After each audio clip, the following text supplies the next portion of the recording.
नमस्कार, कार्यक्रम प्रयासमा स्वागत छ। पछिल्लो समय लैंगिक तथा यौनिक अल्पसंख्यकको अधिकारका विषयमा बहसहरू थुप्रै भए। त्यसको परिणामतः कानुनी रूपमा केही सुधार पनि नभएका होइनन्, तर ती पर्याप्त नभएको र भएका कानुन पनि व्यवहारमा लागू नभएका गुनासोहरू अझै पनि आउने गरेको छ। एउटा मानिस जब यौनिक रूपमा आफू अरूभन्दा फरक भएको महसुस गर्न थाल्छ, उसले त्यो विषयलाई समाज परिवारको अवहेलनाको डरले दबाउनु पर्दाको पीडा कस्तो होला।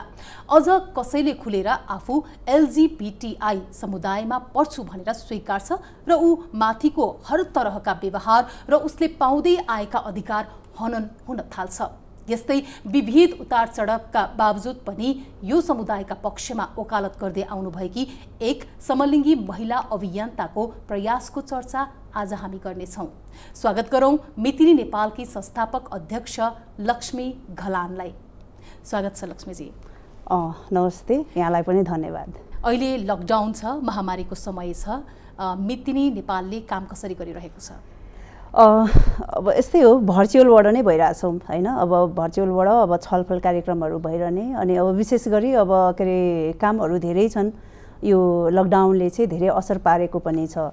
अब यो लकडाउनलाई के अरे हामीले पनि अलिकति आफ्नो सुरक्षाकै लागि अलिकति टाढै बसेर काम गर्ने हो भनेदेखि चाहिँ अब त्यो अनलाइनबाटै काम भइरहेछ। तर भर्खरै हामीले चाहिँ अस्ति गएको हप्ता सन्डेदेखि चाहिँ अफिसहरू खोलेर काम गर्न सुरुवात गरिसक्यौँ। विशेषतः यहाँहरूले जुन समुदायको लागि काम गरिरहनु भएको छ, पैरवी गर्दै आउनु भएको छ, उक्त समुदाय चाहिँ कतिको अप्ठ्यारोमा परेको हुनसक्छ? अहिले यो कोरोनाको समयमा यो कोभिड-19ले चाहिँ एकदमै म्याक्सिममै असर पारेको छ। विशेष गरी हुन त सबै समुदायलाई नै यसले अब कुनै पनि समुदायलाई छोडेको छैन, तर पनि अझ म्याक्सिमम भन्नुपर्दाखेरि चाहिँ अब सबैलाई के अरे आफ्नै पीड त भइहाल्छ, तर हाम्रो समुदायलाई चाहिँ म्याक्सिमम असर पारेको छ। किनभनेदेखि विशेष गरी यो कोरोनाकै टाइममा चाहिँ अब कति साथीहरू हैन, कति अब आफ्नै यौनिकताको कारणले गर्दाखेरि आफ्नो साथीहरू चाहिँ के अरे कतिले चाहिँ अब आत्महत्यासम्म पनि गर्नुभएको छ। धेरै साथीहरू चाहिँ अब यो कोभिडको उसले अब नेपाल सरकारले छुटाएको कति राहतहरू प्याकेजहरू छन् भनेदेखि कति अब सङ्घ संस्थाले त वितरण गरिरहेको छ, आफ्नो समुदायलाई लिएर गरिरहेछ भने हामीले चाहिँ विशेष गरी मितिनी नेपालले चाहिँ आफ्नो समुदायलाई त्यो राहत त अब एउटा टेवा पुग्ने उहाँहरूलाई त्यो हामीले गरिरहेछौँ हैन। सङ्कलन गरेर उहाँहरूलाई चाहिँ अब कसरी हुन्छ सकभर यो बेलामा चाहिँ दुःख नहोस् भनेर हामीले सहयोग पुर्याउने काम चाहिँ गरिरहेछौँ भनेदेखि त्यो सहयोगले मात्रै पुग्दैन। एउटा ओडामा छुटिएको राहतमा पनि हाम्रो समुदाय कतिपय नागरिकताविहीनहरू हुनुहुन्छ, घरबाट टाढा बस्नु परेको छ आफ्नो यौनिकताको कारणले गर्दा हैन। अनि म समलिङ्गी हो, म ट्रान्सजेन्डर हो, म ट्रान्सम्यान हो, म ट्रान्स वुमेन हो, म चाहिँ के अरे लेस्बियन हो हैन। मेरो सेक्सुअल आइडेन्टिटीले गर्दाखेरि चाहिँ म त्यो परिवारमा, म त्यो समाजमा नअटाएर म चाहिँ त्योबाट अलिक टाढा बस्नु परिरहेछ। अनि त्यस्तो खालको व्यक्तिहरूलाई अब दयनीय रूपमा अब हैन, अब बिहान काम गरेर बिहानदेखि बेलुकासम्म काम गरेर के अरे अब दैनिक रूपमा उहाँहरूले आम्दानी गरिरहनु भएको छ भने त्यो चाहिँ लकडाउनले गर्दाखेरि एकदम असर पारेको छ।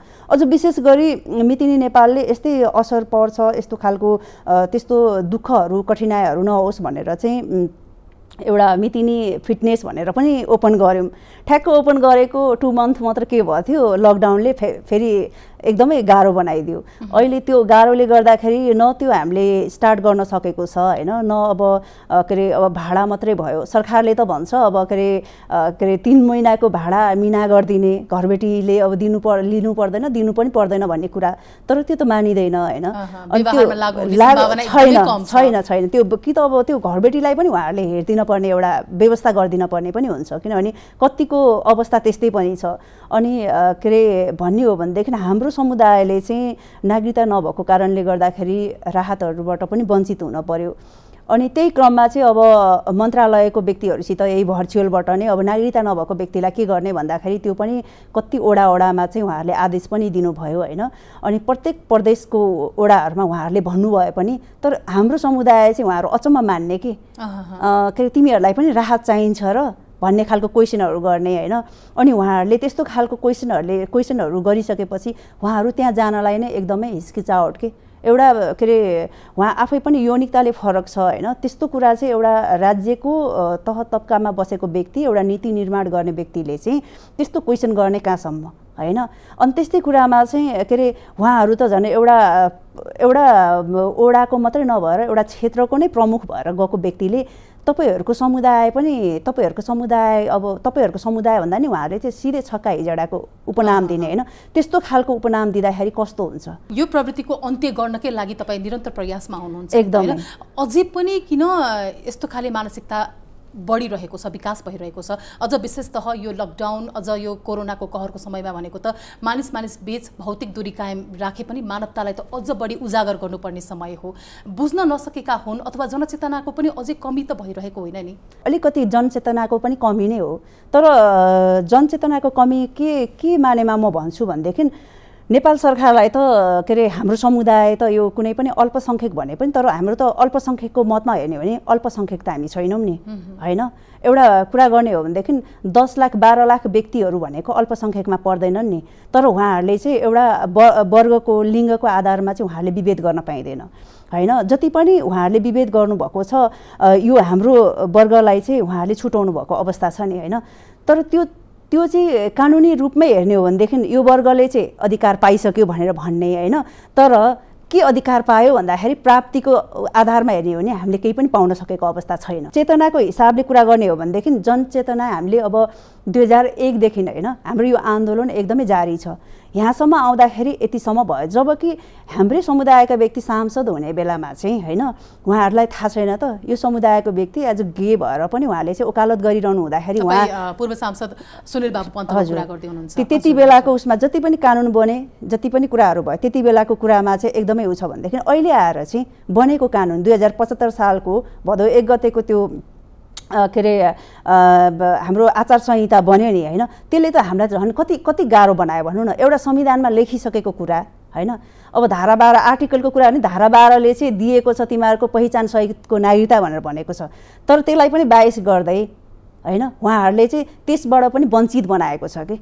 एउटा महिलाको कुरा निस्किँदाखेरि एज अ के अरे वुमेन्सको कुरा गर्दाखेरि त्यो के अरे हरेक वुमेनहरूले चाहिँ त्यो आवाजलाई चाहिँ एकदमै पकड लिएर कुरा गरिरहनुहुन्छ भनेदेखि त्यही भित्रको वुमेन के अब एउटा सेक्सुअल ओरिएन्टेसनको कारणले फरक भएको वुमेन है, अनि त्यो महिलाको कुरा गर्ने हो भने त्यो एड्रेस हुन सक्दैन। यस्तो पनि हुन्छ भन्छ एउटा रेप केस, अब एउटा महिलालाई रेप हुन्छ भनेदेखि त्यही भित्रको हाम्रो समुदायको यौनिक तथा लैङ्गिक अल्पसङ्ख्यक भित्रको महिलालाई पनि रेप हुन्छ है, उहाँहरूले त्यो बुझ्नुहुन्न। अनि त्यस्तो खालको केस लिएर गयो भने अदालतले धरि पनि यस्तो पनि हुन्छ र भन्ने एउटा विषय निकाल्ने के एउटा हाँसोको विषय बनाउने, यो हामीलाई चाहिँ म्याक्सिममै अन्याय नै गरेको छ कि। सरकारले भन्ने बेलामा त कति ठुला कुराहरू गरिरहेको हुन्छ होइन। यौनिक तथा लैङ्गिक अल्पसङ्ख्यकहरूको अधिकारलाई पनि अब संवैधानिक रूपमा सीमित गरिसकेको अवस्था भइसकेपछि कानुनी रूपमा अब अधिकार सम्पन्न भइसकेका छन् पनि भनिन्छ, तर यहाँले भनिरहँदाखेरि अहिले यी विषयहरू बलात्कारका कुरा जोडिँदाखेरि होस् अथवा कोरोनाको समयमा राहत बाँड्दाखेरि पनि होस् अधिकारबाट वञ्चित भइरहेका छन्। यद्यपि यहाँहरूको अभियान त जारी नै छ एकदम। तपाईँको सुरुवाती चरणमा हामी एकैछिन फर्किन चाह्यौँ होइन। सन् 2002बाट तपाईँ यो अभियानमा हुनुहुन्छ। सुरुमा त आफू 14 वर्षको उमेरमा हुँदाखेरि नै म अरू महिलाभन्दा अलिक फरक छु, मेरो यौनिक चाहनाहरू अलिक भिन्न छ भन्ने तपाईँलाई महसुस भयो, तर त्यही कुरालाई रियलाइज गरेर घरलाई सम्झाउन नसकेर घर छोडेर टाढिनु पर्दाको समय भनेको तपाईँ 17 वर्षको 18 वर्षको उमेर लागिसक्नु भएको थियो। परिवारसँग 7 वर्षको जुन दूरी थियो नि त्यो नजिकियो कसरी? सुरुवाती दिनमा चाहिँ अब हुन त अब कति भाइ बहिनीहरू अहिले हुनुहुन्छ सानो उमेरको होइन, त्यो टाइममा चाहिँ म आफूलाई सेक्सुअल आइडेन्टिटी मेरो आफूलाई पनि थाहा थिएन, समलिङ्गी कस्तोलाई भन्छ भने पनि थाहा थिएन। मलाई सिर्फ के थाहा थियो भनेदेखि मलाई चाहिँ अब केटी भएर केटी मनपर्छ भनेर थाहा थियो होइन। अब सेम अब आफू जस्तै यौनिकता भएको व्यक्तिलाई समयोनि समलैङ्गिक भन्छ भनेर मलाई थाहा थिएन। घरमा पनि विवाहको कुराहरू भयो होइन, अनि के अरे अब छोरी मान्छे त के अरे सानै उमेरमा बिहे गरेर दिन पायो भने उहाँहरूको बोझ पनि कम हुने होइन। त्यो तपाईँको बाल्यकाल त मकवानपुरमै बितेको हो नि होइन? हजुर एकदमै। मेरो चाहिँ घर हेटौडा। जब मलाई आफ्नो यौनिकताबारे थाहा भयो अनि मेरो नजिकको एकजना मिस हुनुहुन्थ्यो, अनि उहाँ मिससित चाहिँ म काठमाडौँ आएँ। काठमाडौँ आउने क्रममा चाहिँ के अरे हाम्रै एलजिबिटीको लागि काम गर्ने अर्को अर्गनाइजेसन थियो, त्यहाँ चाहिँ म गएँ। त्यहाँ जाने क्रममा चाहिँ के भयो भनेदेखि अब कति साथीहरू हुनुहुन्थ्यो, अनि त्यो क्रममा चाहिँ अब सुरुमा त साथीहरू देखेर डर लाग्यो कि, अनि त्यो अर्गनाइजेसनमा पनि म जान्न भन्ठाने मैले होइन, किनभनेदेखि उहाँहरू के अरे अब दिनभरि केटा जस्तो हुने होइन, अब बेलुका भएपछि अब केटी जस्तो देख्दाखेरि आफूलाई अचम्म लाग्यो। अनि ओहो गाउँघरमा त यस्तो व्यक्तिलाई यस्तो भन्थ्यो नि है, यही पो हो कि क्या हो, म त त्यो होइन नि भनेर मलाई त्यस्तो खालको फिल भयो। अनि पछि म कति ग्याप भएपछि अनि ग्याप भइसकेपछि म जान्न भन्ने नै ऊ अठोट लिइसकेपछि अनि पछि फेरि म गएँ अनि हाम्रो सुनिल सरसित भेट भयो अनि कुराहरू भयो। त्यो क्रममा चाहिँ अनि एकदमै सबै साथीहरूसित अलिकति नजिक हुनलाई अलिक टाइम लाग्यो। तर कस्तो भयो भनेदेखि चाहिँ म यो फिल्डको मान्छे चाहिँ यस्तो रहेछ, उहाँहरूको यौन चाहना पनि यो रहेछ, मेरो पनि यो चाहना यो रहेछ, उहाँहरू पुरुष भएर पुरुषलाई मन पराउनुहुन्छ नि, मैले चाहिँ महिलालाई मन पराउँछु भनेर मलाई थाहा भयो। भिन्नतालाई खुट्याउन सक्ने हुनुभयो तपाईँ। सक्ने भएँ। त्यसपछि चाहिँ मलाई के लाग्यो भने मेरो परिवारले मलाई बोलाउनु भयो। अनि बोलाउने क्रममा चाहिँ म घर पनि गएँ। घर गइसकेपछि के अरे उहाँहरूलाई मेरो मैले यौनिकताको बारेमा भन्दाखेरि उहाँहरूले त के अरे अब सहजै कहाँ स्वीकार्न सक्नुहुन्छ र होइन। अनि त्यसपछि चाहिँ म के अरे घर छोडेर आउने क्रममा चाहिँ अनि उहाँहरूलाई चाहिँ त्यो अलिकति प्रब्लम भयो। उहाँहरूको लागि चाहिँ म प्रब्लमेटिक बनेँ, उहाँहरूको लागि म चाहिँ प्रब्लमै भएँ।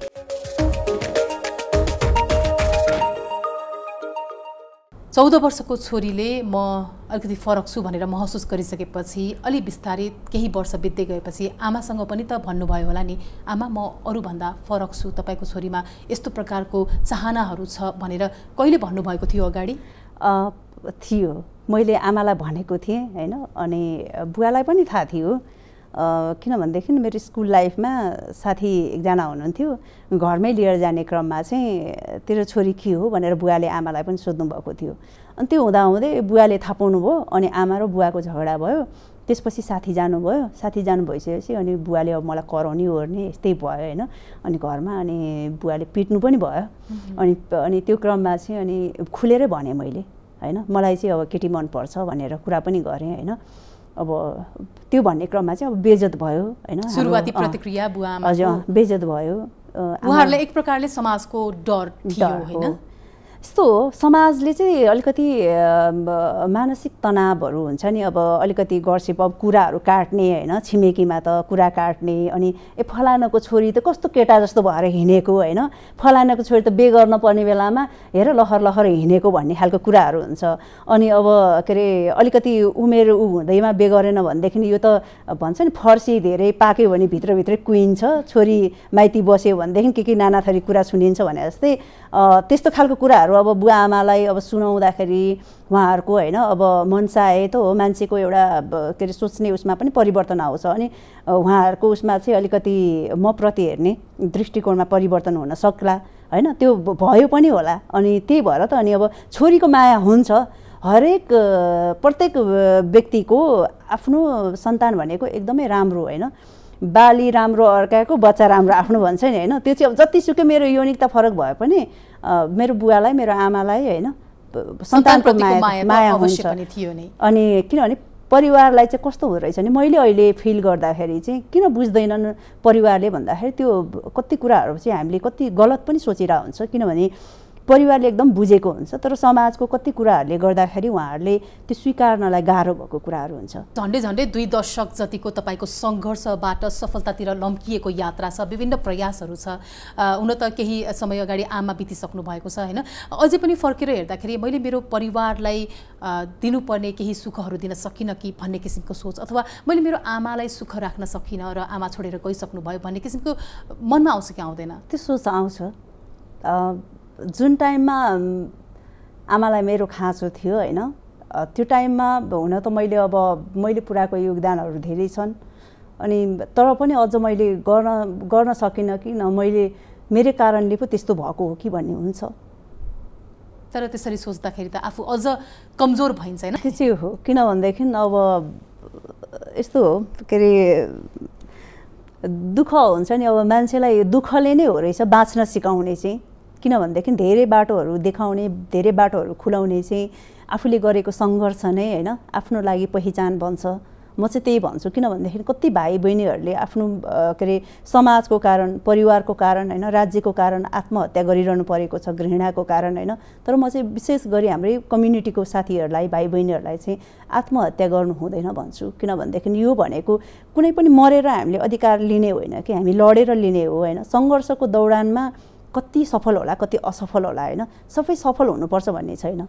100वटा सफलताको कुरामा एउटा मात्रै हामीलाई भए पुग्छ कि, किनभने जीवन अमूल्य छ। एकदम आफूले जुन कुरा समाजलाई, आफ्नो परिवारलाई बुझाउन खोजिरहनु भएको छ, यदि तपाईँको समुदायमा रहेका अरू पनि व्यक्तिहरू जो खुल्न चाहिरहनु भएको छ, खुल्न सकिरहनु भएको छैन भने तपाईँहरू जस्तो संस्थासँग सम्पर्क पनि त गर्न सक्नुहुन्छ। एकदम बाटोहरू त खोज्न सक्नु पर्यो हैन? हजुर, अब काउन्सेलिङहरू गर्न सकिन्छ होइन, दबिएको कुराहरूलाई उहाँहरूलाई निकाल्न सकिन्छ। किनभनेदेखि हामीहरूले के अरे उहाँहरूकै लागि काउन्सेलिङको एउटा हेल्पलाइन पनि चलाउँछौँ होइन।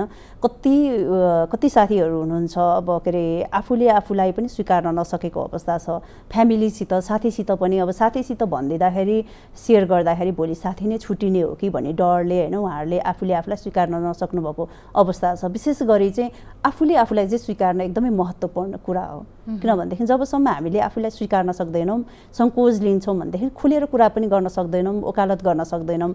भोलि गएर लक्ष्मी घलान जस्तो अरू लक्ष्मी घलान बन्न सकोस् होइन। किनभनेदेखि जुन टाइममा चाहिँ एउटा के अरे सेक्सुअलिटीको कुरा गर्दाखेरि होइन, अब यो जेन्डर आइडेन्टिटीको कुरा गर्दाखेरि चाहिँ मान्छेले ढुङ्गा हान्ने, मुख छाड्ने त्यस्तो खालको प्रविधि थियो भने अहिले त त्यो छैन नि। तपाईँहरूको अभियान सुरु भइसकेपछि हालसम्म कानुनी प्रावधानमा आएका उपलब्धिहरू के हुन्? अब 2064 सालमा आएर सर्वोच्च अदालतले अब ऐतिहासिक एउटा उनै आदेश गर्यो होइन। अब के अरे पहिचान सहितको नागरिकता भयो। अनि त्यो चाहिँ अब त्यतिखेरको अवस्था हेर्ने हो भनेदेखि 2064 सालको अवस्थामा हेर्ने हो भनेदेखि 6-7वटा देशहरूले मात्रै रेकगनाइज गरेको थियो यो समलिङ्गी विवाहलाई होइन। त्यो विवाहलाई रेकगनाइज गरेको थियो भने नेपाल साउथ एसियाको चाहिँ अब तेस्रो उसमा चाहिँ छ।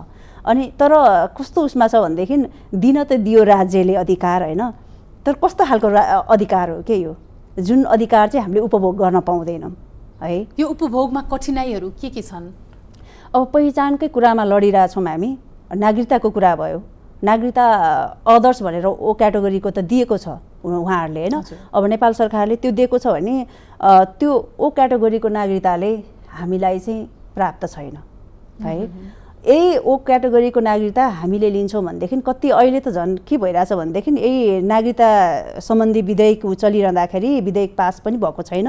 यो कुरालाई चाहिँ उहाँहरूको अब के अरे एउटा यौनिकतालाई नहेरेर जेन्डर आइडेन्टिटीको कुरालाई लिएर होइन उहाँहरूले चाहिँ के भएको छ भनेदेखि एउटा ट्रान्सम्यान होइन जसले चाहिँ ब्रेस्ट फाल्ने उहाँसित पर्याप्त मात्रामा के अरे इकोनोमिक हिसाबमा पनि उहाँ एकदमै सक्षम हुनुहुन्न पनि, असक्षम धेरै व्यक्तिहरू हुनुहुन्छ होइन।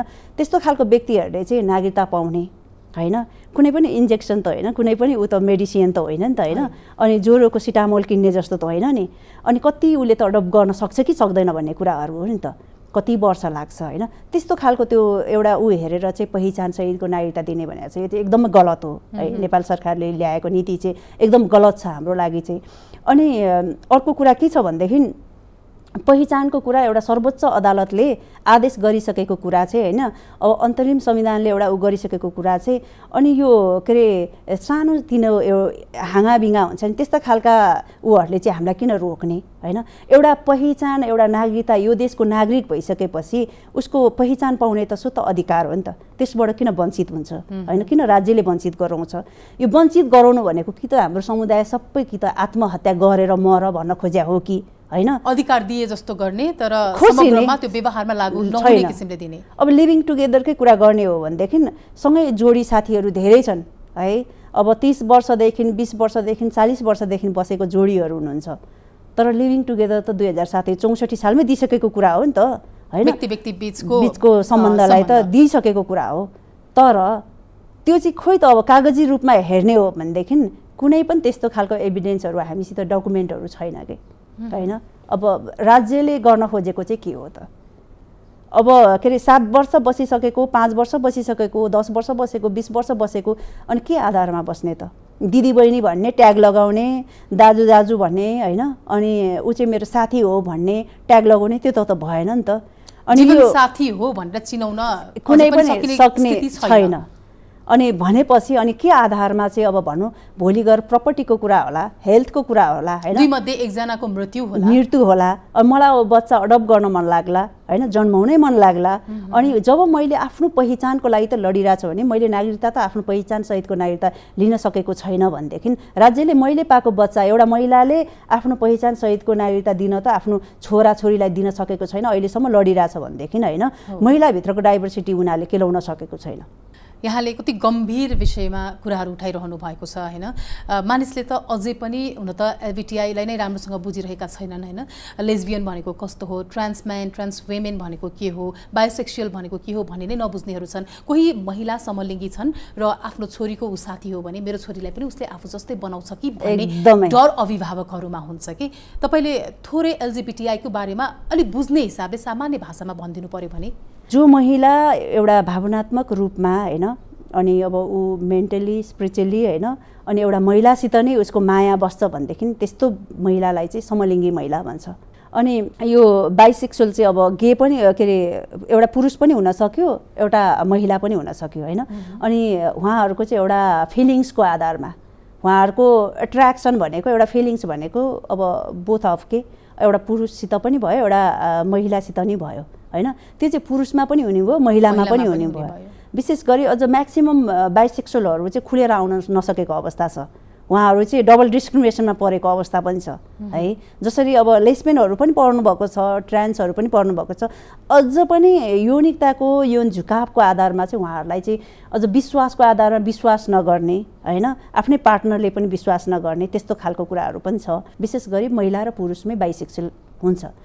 अनि अब यो ट्रान्स म्यान र ट्रान्स वुमेन भनेपछि जन्मदा एउटा पुरुष, हैन, एउटा लिङ्ग लिएर पिनस लिएर जन्मिएको पुरुष छ भनेदेखि हुर्किँदै बढ्दै जाने क्रममा ऊ चाहिँ एउटा उसको यौन झुकाव चाहिँ पुरुषसित हुन्छ, हैन। अनि उसलाई चाहिँ एकदमै केटी जस्तो बन्न मनपर्ने, हैन, केटी नै हो भनेर फिल गर्ने, उसको फिलिङ्सहरू भनेको एउटा पुरुषसित अलिकति मर्दाङ्गी पुरुषहरू भन्छ नि, अलिकति ह्यान्डसम, अब उनीहरूले अलिकति ऊ गर्दाखेरि चाहिँ चिस्स टाइचा भन्छ, हैन, उहाँहरूसित चाहिँ एकदमै अलिकति ऊ हुने, अनि उहाँहरूको झुकाव भनेको नै एउटा पुरुषसित हुन्छ।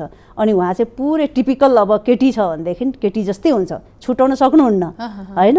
अनि त्यस्तो खालको उसलाई चाहिँ के अरे महिलालाई चाहिँ ट्रान्स वुमेन भन्छ। जन्मिँदा उहाँले पिनस लिएर जन्मिनुहुन्छ, हैन, भोलि गएर उहाँले के अरे लिङ्ग परिवर्तन पनि गर्न सक्नुहुन्छ, उहाँसित इनफ मनी छ, उहाँले सक्नुहुन्छ भने गर्नुहुन्छ, उहाँलाई चाहिँ ट्रान्ससेक्सुअल भन्छ फेरि, है। अनि पार लगाएको लिङ्गी भनेर एउटा हामीले पारालिङ्गी भनेर पनि भन्छौँ। अनि यो चाहिँ के अरे पुरुष पनि हुन्छ, महिला पनि हुन्छ। जस्तै जन्मिँदा महिला जन्मियो, हुर्किँदै बढ्दै जाने क्रममा चाहिँ उसको सेक्सुअल ओरिएन्टेसन चाहिँ अरूभन्दा भिन्नै भयो, तर अरूभन्दा भिन्नै के मानेमा भयो भन्दाखेरि उसलाई चाहिँ ऊ आफूले पुरुषै ठान्ने भयो, हैन, म पुरुषै हो, कुनै ऊ एङ्गलबाट म महिला होइन, तर म आफूलाई चाहिँ पुरुष ठान्छु, मैले ल्याएको के अरे केटी मसित बस्ने केटीलाई चाहिँ म बुढी नै भन्छु, मेरो श्रीमती नै भन्छु, हैन। अनि मेरो के अरे मलाई चाहिँ उसलाई श्रीमती भन्दाखेरि मलाई एकदमै कम्फर्ट लाग्छ, हैन। अनि त्यो भन्ने हो भनेदेखि म चाहिँ पुरुषै हो, कुनै कसैले पनि मलाई चाहिँ ऊ गर्न सक्नुहुन्न भनेपछि ऊ एकदमै मेन्टल्ली अब फिजिकल्ली, हैन, अनि हरेक स्पिरिचुअली उसले आफूले आफूलाई नै ऊ आइडेन्टिफाई गराउँदाखेरि पुरुषै मान्छ। त्यो चाहिँ ट्रान्सम्यान भनेर भन्छौँ। अब एलजिबिटिआईमा तपाईँहरूले विशेषतः मितिनी नेपालले काम गर्ने भनेको चाहिँ एलबिटी, हजुर, हैन, लेस्बियन, बाइसेक्सुअल, ट्रान्सम्यानको ट्रान्सजेन्डर म्यान, ट्रान्सजेन्डर म्यान। तपाईँले अहिलेसम्म यो संस्था इस्टाब्लिस गरिसकेपछि कतिपय उद्देश्यहरू त परिवर्तन पनि हुँदै आएको होला नि, हैन। समयको माग अनुरूप तपाईँहरूले गर्ने काममा पनि भिन्नता ल्याउँदै आउनु भएको होला। अविस्मरणीय क्षण कुनै सम्झनु पर्यो भने आफूले हेरेको केस भयो अथवा आफूले लडेको कुनै एउटा कसैको लागि लडेको कुनै केसहरू त्यस्तो केही याद छ? एकजना जोडी बहिनी हुनुहुन्थ्यो, उहाँ चाहिँ विवाहित हो, अनि एकजना चाहिँ अविवाहित, एकजना विवाहित। अविवाहित बहिनी चाहिँ के अरे विवाहितको घरमा गएर रेन्टलमा बस्नुभएको थियो, यहीँ काठमाडौँको हो। अनि त्यो क्रममा चाहिँ मितिनी नेपालको अफिसमा यो केस आइपुगेको थिएन। पहिला चाहिँ यो डब्लुएचआरडी हाम्रो यो के अरे महिला सञ्जालमा चाहिँ ओरेक नेपालमा पुगेको केस, त्यसपछिबाट उहाँहरूले दिनुभएको केस थियो हामीलाई। यो चाहिँ समलिङ्गीहरूको केस रहेछ भनेर दिनु भइसकेपछि यो केस लड्ने क्रममा चाहिँ धन्नै ज्यान पनि गुमाएको थियो कि हामीले, है।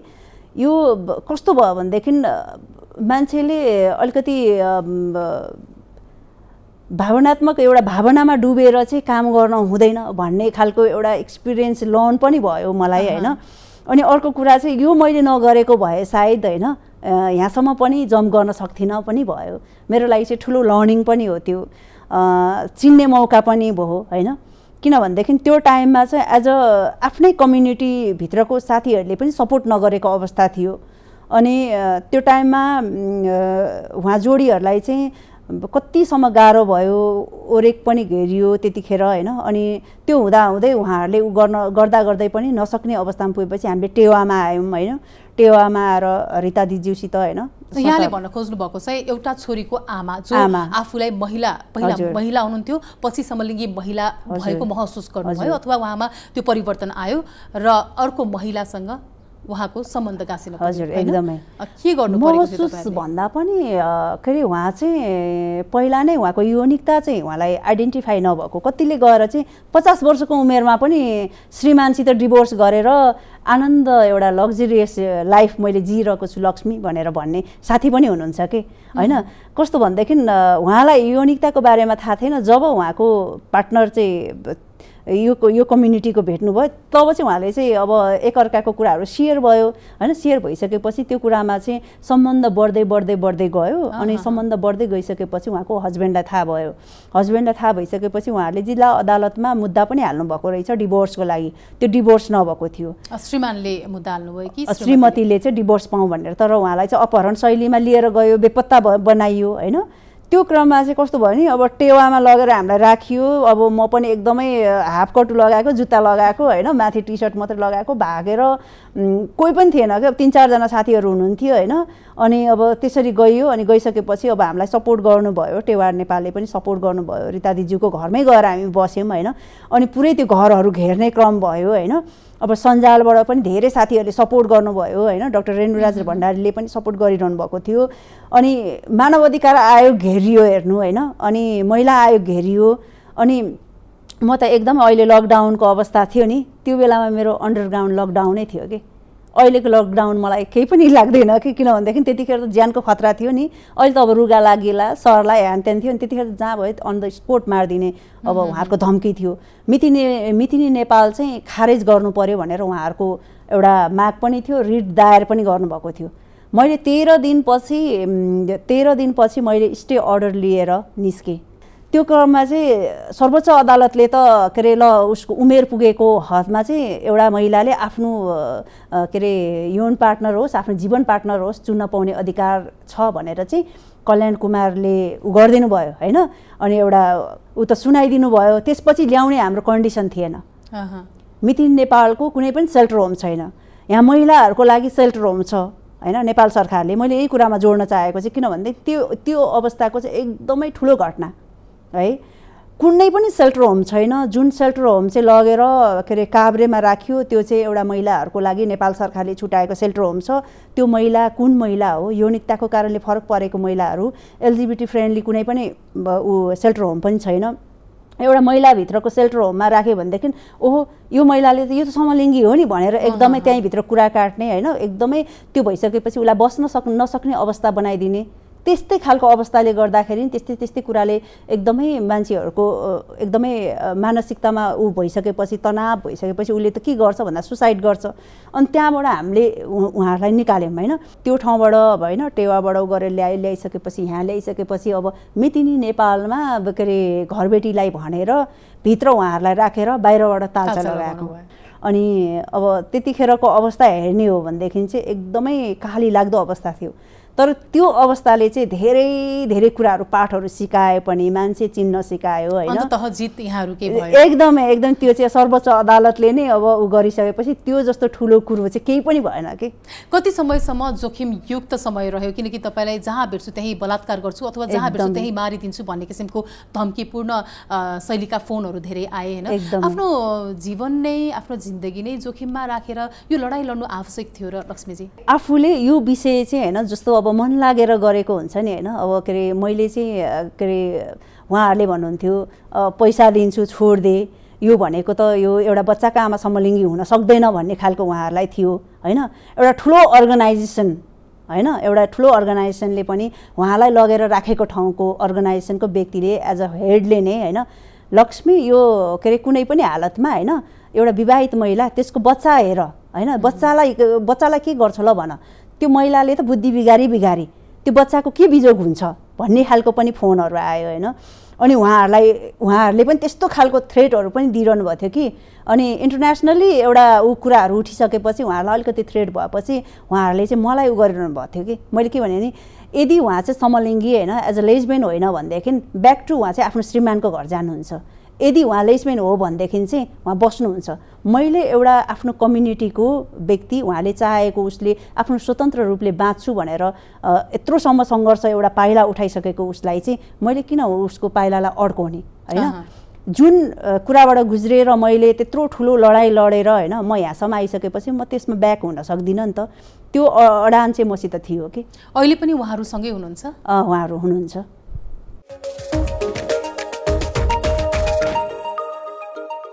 धेरै मात्रामा समाजमा के भइरहेको छ भने एउटा कुनै छोरा छ अथवा छोरी भनौँ न हैन बुवा आमाले त राम्रो घरमा विवाह गरेर दिउँ अथवा राम्रो बुहारी भित्राउँ विवाह गरिदिउँ छोराको भन्ने एउटा उमेर त्यो उमेरको हुँदासम्म सन्तानले यदि उसको यौनिकताको केही भिन्नता उसले आफूले महसुस गरेर पनि बाहिर भन्न सकिरहेको छैन प्रस्फुटन गर्न सकिरहेको छैन भने त उसको विवाह त गराइदिने भए अनि विवाहपछि चाहिँ पारपाचुके छिट्टै हुने गरेको घटनाहरू चाहिँ एकदम बढी आइरहेको छ पछिल्लो यो समयहरूमा हामीले हेर्ने हो भने पारपाचुकेको घटनाको पछाडिको एउटा कारक तत्त्व पनि यो भइरहेको छ अब यसलाई कसरी अलिकति कन्ट्रोल गर्न यसलाई रोक्नको लागि चाहिँ त्यो व्यक्तिले के गर्नुपर्छ परिवारका अभिभावकहरूले के गर्नुपर्छ विशेष गरी अब एउटा पुरुषले जो कोहीको घरमा पनि कि मेरै घरमा पनि अब के अरे भाइको विवाह भइसक्यो बहिनीको विवाह भइसक्यो हैन अनि अब सबैको विवाह हुँदाखेरि कस्तो हुँदो रहेछ भने के अरे घरको जेठो मान्छेले बिहे गरेन भने कान्छोलाई बिहे गर्न गाह्रो हुन्छ भन्ने उहाँको एकदमै त्यो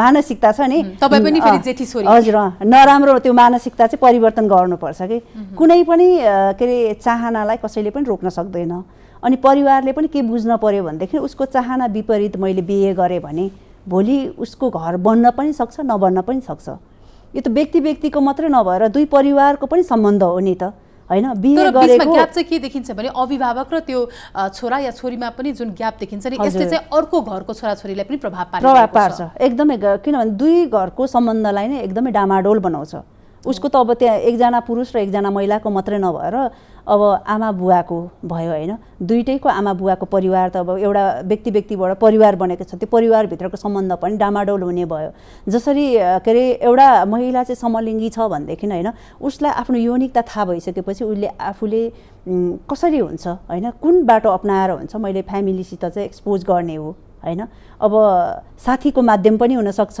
दिदी बहिनी मिल्ने छ भने पनि त्यहाँबाट नि हुन सक्छ विशेष गरी अब छोरी मान्छेहरूले त अझ भन्ने हो भनेदेखि त के अरे आमालाई नजिकको एउटा साथीको पाटो लिन्छन् हैन त्यो एउटा माध्यम अपनाउन सक्छौँ कतिले अझ बुवाहरूलाई पनि गर्न सक्नुहुन्छ हैन त्यो चाहिँ गर्नुपर्छ किनभनेदेखि पछि आउने कुरालाई अगाडि नै हामीले सजगता हैन अपनाउन सक्यौँ भनेदेखि पक्कै पनि ठुलो घटनाहरूबाट हामी बच्न सक्छौँ अनि यो पारपाचुकीको कुरा गर्नुभयो धेरै म्याक्सिमम अहिलेको उसमा हेर्ने हो भनेदेखि 99% व्यक्तिहरू के अरे खुसी छैनन् है यो म्यारिड लाइफमा अनि देखेको कुरा पनि डिभोर्स त्यत्तिकै छन् है अनि त्यत्तिकै छ तर त्यहाँ चाहिँ माध्यम के छ भन्दाखेरि चाहिँ के कारणले के डिभोर्स भयो भन्दाखेरि मान्छे कुरा गर्छन् सेक्सको कारणले भन्छन् है एउटा महिलाको कुरा निकाल्छ एउटा पुरुषको कुरा निकाल्छ यो उसको के अरे एउटा श्रीमानको चाहिँ के अरे भन्छ नि एउटा बानी चाहिँ अलिकति कन्ट्रोल गर्न नसक्ने श्रीमती भएर यस्तो हुनपर्ने एउटा गृहिणी भएर बस्नुपर्ने एउटा पुरुष चाहिँ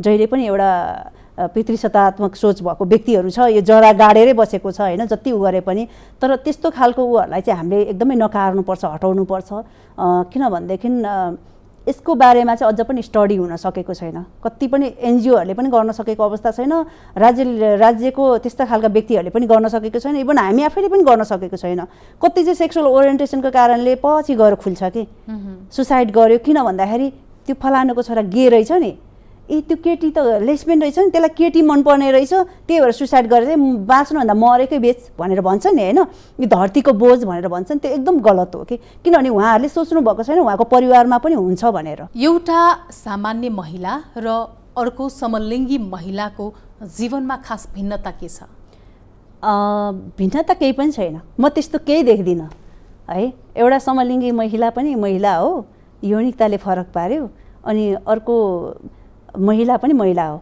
अझ सामान्य महिला भन्दाखेरि पनि ऊ पनि सामान्य महिला हो, किनभने म त असमानता यो भन्छ नि मान्छेले के अरे यो नेचुरल र अननेचुरल भन्छ नि, यदि हामी यो कुराले त अलिकति मलाई चाहिँ जोड्न मन लाग्यो, यदि हामी नेचुरल होइन प्राकृतिकको देन नभएको भए सायद हाम्रो जन्म हुन्थेन होला, हामी हुन्थेनौँ होला।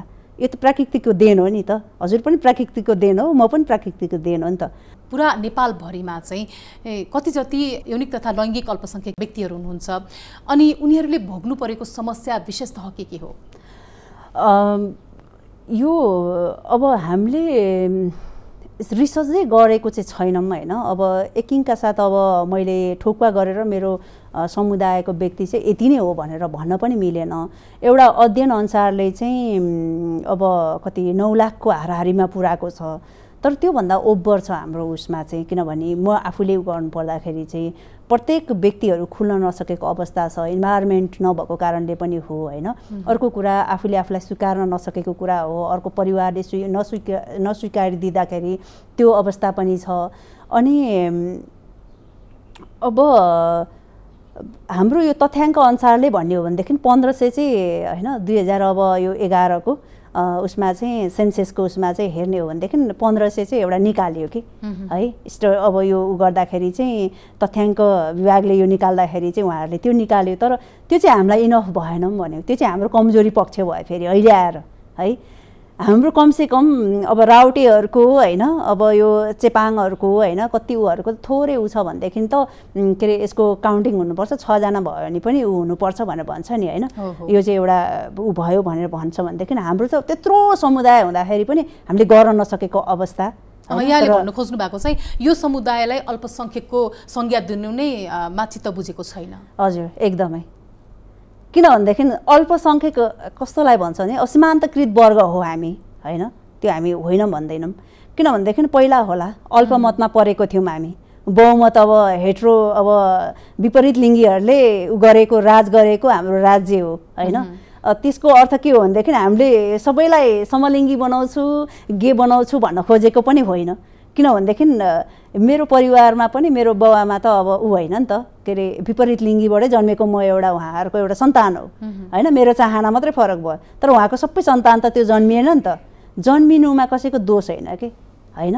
अनि अर्को कुरा चाहिँ के हो भनेदेखि यो विपरीत लिङ्गीहरूले चाहिँ जति पनि अब बहुमतको अलिकति कदर हुन्छ नि, त्यो सँगसँगै हाराहारी भन्ने हो भनेदेखि त के अरे हामी चाहिँ अल्पमतमा पारिएको हो कि।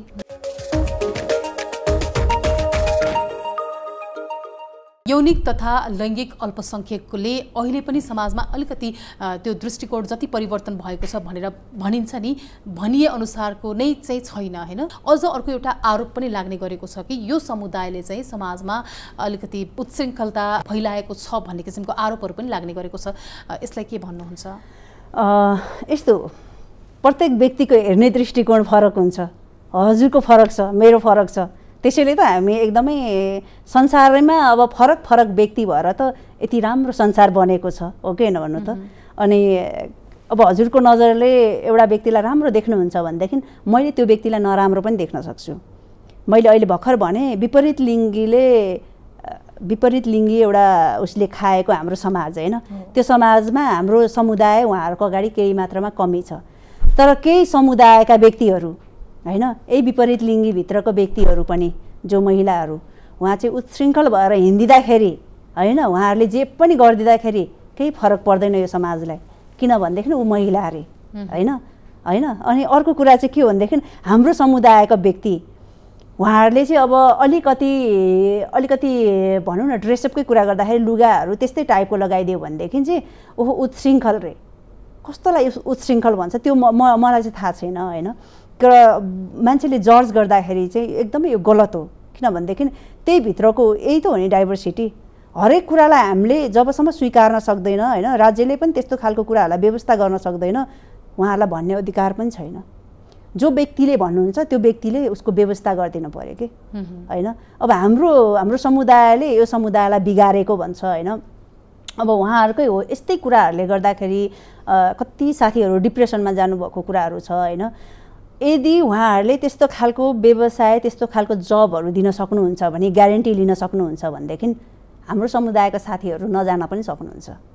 उहाँहरूले कन्ट्रोल गर्न सक्नुभएको छ त हेट्रोसेक्सुअल का व्यक्तिहरू जो विपरीत लिङ्गीको महिलालाई पुरुषलाई कन्ट्रोल गर्न सक्नुभएको छ नेपाल सरकारले छैन नि। जो पोलिटिकल पार्टीका व्यक्तिहरू त्यस्तै व्यक्तिहरूले लिएर गएको हुन्छ होइन। जो मन्त्री भन्ने व्यक्तिहरूले नै हाम्रो समुदायको व्यक्तिलाई लिएर गएको हुन्छ होइन। अनि त्यो चाहिँ के हो त त्यो जबसम्म ऊ उच्छृङ्खल उसको जवानी जसलाई पनि जवानी त चढिहाल्छ एउटा पक्षलाई मात्र लगाउन मिल्दैन किन दुई पक्षको दोष हुन्छ। यो कम्युनिटीको पहिचान अस्तित्व र स्वतन्त्रताको लागि चाहिँ सरकारले के गर्नुपर्छ राज्यबाट यहाँको अपेक्षा के हो? विशेष गरी चाहिँ हाम्रो नेपाल सरकारले चाहिँ जुन दिएको कानुनलाई चाहिँ अब पोलिसीमा नै हिट गर्नुपर्छ। अनि अझ विशेष त के अरे एजुकेसनलाई शिक्षालाई लिएर होइन हाम्रो समुदाय अब कति साथीहरू चाहिँ शिक्षाबाट वञ्चित हुनुहुन्छ। अनि अब बुली ह्यारेसमेन्टको कारणले गर्दाखेरि आफ्नो यौनिकताको कारणले गर्दाखेरि उसले चाहिँ पढ्न नपाएको होइन। अब स्कुलले ड्रप आउट हुन परेको होइन ड्रप गर्न परेको अवस्था छ। त्यो चाहिँ एकदमै त्यो हुन्छ नि डिस्क्रिमिनेसन चाहिँ एकदमै न्यून हुनुपर्छ। जति इक्वल राइट छ त्यो चाहिँ हामीहरूले नै पाउनुपर्छ र यो समुदायलाई चाहिँ उहाँहरूले त्यो के अरे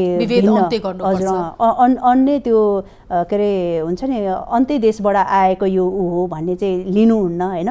त्यो चाहिँ एकदमै विभेदको चाहिँ अन्त्य नै हुनुपर्छ।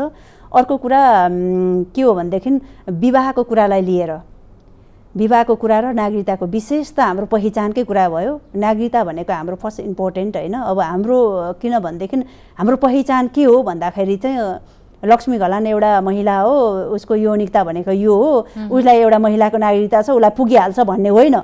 मेरो यौन चाहना झुकावको अनुसारले अब मेरो पहिचान सहितको नागरिकता मलाई चाहियो। मेरो समुदायको व्यक्तिलाई त्यस्तै हुन्छ होइन। मैले पहिचान सहितको लागि लडिरहेको अहिले के को लागि भन्दाखेरि मेरो पहिचानको लागि। अहिले तपाईसँग भएको नागरिकतामा के लेखिएको छ? अन्य छैन। अन्य लिएर मैले के गर्ने होइन। जसरी प्रदेश वाइजमा एउटा पुरुष के अरे एउटा महिला ओडाको अध्यक्ष चाहिँ एउटा पुरुष छ भनेदेखि चाहिँ अब सचिव चाहिँ एउटा महिला हुन पर्यो एउटा दलित कम्युनिटीको हुन पर्यो भनेर राखेको छ भने अन्य लिएर मैले के गर्ने त्यो भित्र भन्नुस् त। अनि एउटा उसमा गइसकेपछि चाहिँ त्यहाँ ओ क्याटेगोरीको अन्य भनेर चाहिँ त्यहाँ छुटाएको छ त। जसरी कम्पलसरी दलित महिला हुनपर्छ भनेर भन्यो नि होइन। एउटा नगरपालिकामा मेयर पुरुष छ भनेदेखि उपमेयर महिला भनेर भनेको छ नि। त्यसै गरेर छुटाएर ओ क्याटेगोरी राखिदिएर नेपाल सरकारले यो कम्युनिटीको पनि कम्पलसरी एकजना हुनुपर्छ भन्दाखेरि त यौनिक तथा लैङ्गिक अल्पसङ्ख्यकबाट त जाने भएन त। त्यति क्यापेबल त हाम्रो पनि छ नि त त्यतिकै पढेको व्यक्तिहरू छन् होइन। अनि त्यस्तो खालको व्यक्तिहरू त कहिले पनि छुटिने भएन नि त। समग्रमा आधारमा कसैको क्षमतामाथि शङ्का गर्नु पनि भएन। डिस्क्रिमिनेसन भनेको एकदमै विभेद भनेको हुनै भएन। अनि किनभने ऊ जन्मसिद्ध लिएर आएको अधिकार स्वतन्त्र रूपले उसले जिउन पाउनुपर्छ। अनि यो जिउने क्रममा पनि कसैको चाहिँ यो दबाब होइन कसैले पनि ऊ गर्न मिलेन। किनभनेदेखि उसको यौनिकता जेसुकै होस् ऊ मान्छे हो उसले बाँच्न पाउनुपर्छ। एउटा बन्द कोठामा उमेर पुगेको व्यक्ति जेसुकै गरोस् त्यो नगर्ने कसैलाई पनि अधिकार छैन। किनभने उसले आफ्नो स्वतन्त्र रूपले कसैलाई पनि उसले त घाटा पुर्याएको छैन चोट पुर्याएको छैन भने किन ऊ माथि जहिले बार उसलाई चोट लगाउने हाम्रै समुदाय चाहिँ नराम्रो भन्ने होइन। अनि अलिकति यो समुदायको मान्छे कस्तो हुन्छन् भनेर क्युरियस के। अनि भनेको अर्थ चाहिँ मैले भन्न खोजेको के भने कि हाम्रो समुदायको मान्छेहरू मुख बाङ्गै हुने होइन आँखा फुटेकै हुने अनि त्यहाँबाट खुट्टा हात भाँचेकै हुने होइन केही गर्न नसक्ने त्यस्तो हुन्छ त हुँदैन नि त। होला अपाङ्गताभित्र पनि हाम्रो समुदायको व्यक्ति हुन्छन् नभएको होइन छन् साथीहरू होइन। हाम्रो दलित समुदायभित्र पनि छ जनजातिभित्र पनि छ क्षेत्री बाहुनभित्र सबै छन्। तर कस्तो भने यो डाइभर्सिटीलाई चाहिँ उहाँहरूले चाहिँ केलाउन सक्नु पर्यो कि। हामी अब कार्यक्रम प्रयासको अन्त्यमा पनि छौँ। कतिपय व्यक्तिहरू जो आफू हामीले अघिदेखि कुरा गरिरहेका छौँ नि यही कम्युनिटी अन्तर्गतको हुनुहुन्छ तर उहाँ बाहिर आउन सकिरहनु भएको छैन भने उहाँलाई तपाईहरूले कसरी सहयोग गर्न सक्नुहुन्छ खुलेर आउनको लागि के चाहिन्छ ती लगायतका कुरा जानकारी गराइदिनुहोस्। र कुनै पनि व्यक्तिहरू यो समुदायका व्यक्तिहरू अहिले पनि आफ्नो अब रोजगारलाई लिएर तनावमा होलान् होइन विभिन्न समस्यामा छन् भने यहाँहरूले त सिपमूलक तालिमहरू पनि दिइरहनु भएको छ नि यसको बारेमा पनि जानकारी दिनुहोस्। विशेष गरी मैले चाहिँ अब सम्पूर्ण अब यो AP1 हेरेर बस्नुभएको सम्पूर्ण मेरो साथीहरू, मेरो भाइ बहिनीहरू, मेरो अग्रजहरू हैन, अनि आफ्नो यौनिकतालाई लुकाएर बस्नुभएको थुप्रै साथीहरू हुनुहुन्छ। उहाँहरू चाहिँ अब के अरे अब अनलाइनको माध्यम अहिले त अब फेसबुक छ हैन, अब ट्विटर छ हैन, व्हाट्सएप, अब धेरै कुराहरू छ हैन, अनि उहाँहरू चाहिँ त्यसबाट पनि मितिनीसँग जोडिन सक्नुहुन्छ। अनि कति कुरा मनमा लागेको कुराहरू चाहिँ हामीसित मितिनीसँग मनका कुरा भनेर हामीले प्रोग्राम चलाउँछौँ हैन, त्यसमा पनि उहाँहरू जोडिन सक्नुहुन्छ। अनि अझ पनि उहाँहरूलाई एकदमै गाह्रो छ भनेदेखि मितिनी नेपालको हटलाइनमा हैन उहाँहरूले कुरा गर्न सक्नुहुन्छ। अनि उहाँलाई लागेको जिज्ञासाहरू पनि व्यक्त गर्न सक्नुहुन्छ होला। भलै उहाँहरूलाई हामीले के अरे ठुलो त्यस्तो राहत पुर्याउन नसकौँला, तर पनि उहाँहरूको कमसेकम केही कुरामा त टेवा पुर्याउन सक्छौँ हैन। उहाँहरूलाई अलिकति ओभरकम अब आफ्नो मानसिकता नै एकदमै बढी लोड भइरहेको बेलामा सोच्न नसकेको अवस्थामा उहाँहरूलाई सहयोग पुर्याउने, टेवा पुर्याउने हाम्रो कर्तव्य हो। किनभनेदेखि विशेष गरी हाम्रो समुदायलाई चाहिँ हेरिने दृष्टिकोण राम्रो छैन। अनि त्यो कारणले गर्दाखेरि उहाँहरूमा पनि परिवर्तन आउनुपर्छ। र विशेष गरी अझ पनि म के भन्छु भनेदेखि खुलेर आउन नसक्नु भएको साथीहरूलाई पनि खुलेर आउनु भनेर म अझ पनि भन्न त सक्दिनँ। किनभनेदेखि उहाँलाई मैले आज खुलेर आउनुहोस् भनेर भनौँला, भोलि गएर परिवारविहीन हुन्ला हैन, अब समाजविहीन होला, त्यो म हुनलाई चाहिँ अलिकति रोक्न नै गर्छु। किनभनेदेखि तर उहाँले एउटा माध्यम लिन सक्नुहुन्छ। सहयोग भनेको मितिनीसँग जोडेर उहाँले मितिनीसँग अब हरेक साथीहरूसित जोडेर चाहिँ उहाँले चाहिँ कुरा गर्न सक्नुहुन्छ। उहाँहरू चाहिँ अब एकदमै ओपनली आउन नसक्नु भए पनि अब उहाँहरूलाई चाहिँ ब्याक सपोर्ट हामीले गर्न सक्छौँ, उहाँहरूलाई परेको सहयोगहरू हामीले गर्न सक्छौँ। त्यस्तै खालको साथीहरूलाई अब सिपमूलक कार्यक्रम हामीले दिइरहेछौँ हैन, त्यसमा पनि हामीले हरेक व्यक्तिहरूलाई चाहिँ कति उसलाई चाहिँ अब हाम्रो त अब एन्टरप्रेन्योरसिपको कुरा गर्ने हो भनेदेखि पोतेको कामहरू भयो हैन, धुपदेखि लिएर मोमबत्तीदेखि लिएर हाम्रो त अब अहिले पनि भइरहेको छ हैन, त्यो कामहरू हरेक अब यो मैले लगाएको ब्रुच पनि अब हाम्रै त्यहाँको प्रडक्ट हो हैन। अब यस्तो उहरू नेकलेसहरू, अब ब्याङ्गल्सहरू, हाम्रो हरेक कुराहरू के अब सबै बन्छ। अनि हामीले ट्रेनिङहरू पनि दिइरहेछौँ। हामीले चाहिँ यहाँ मात्रै नभएर जिल्ला बाहिर पनि लगेर हैन दिइरहेछौँ।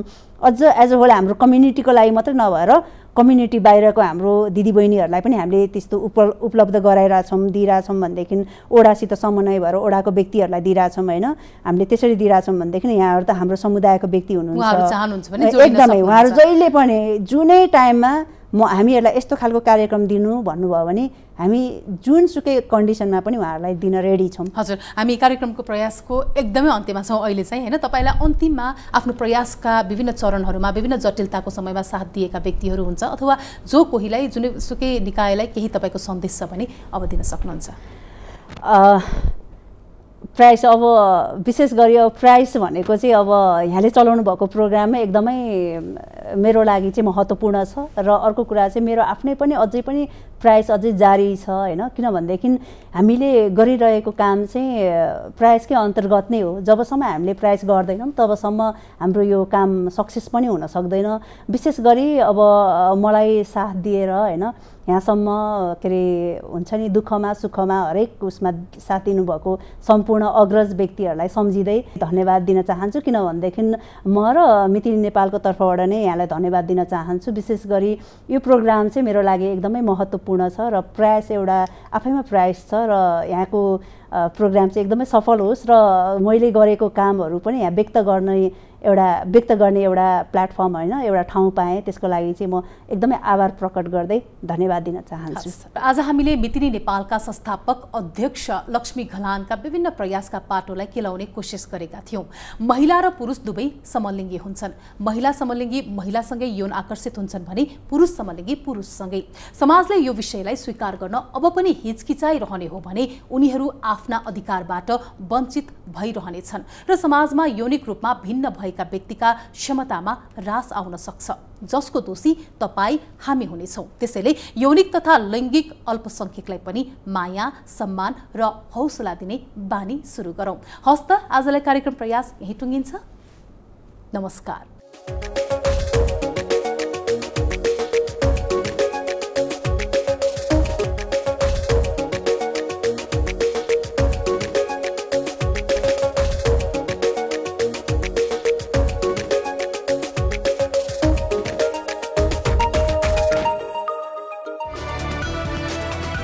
It's an AP1 presentation.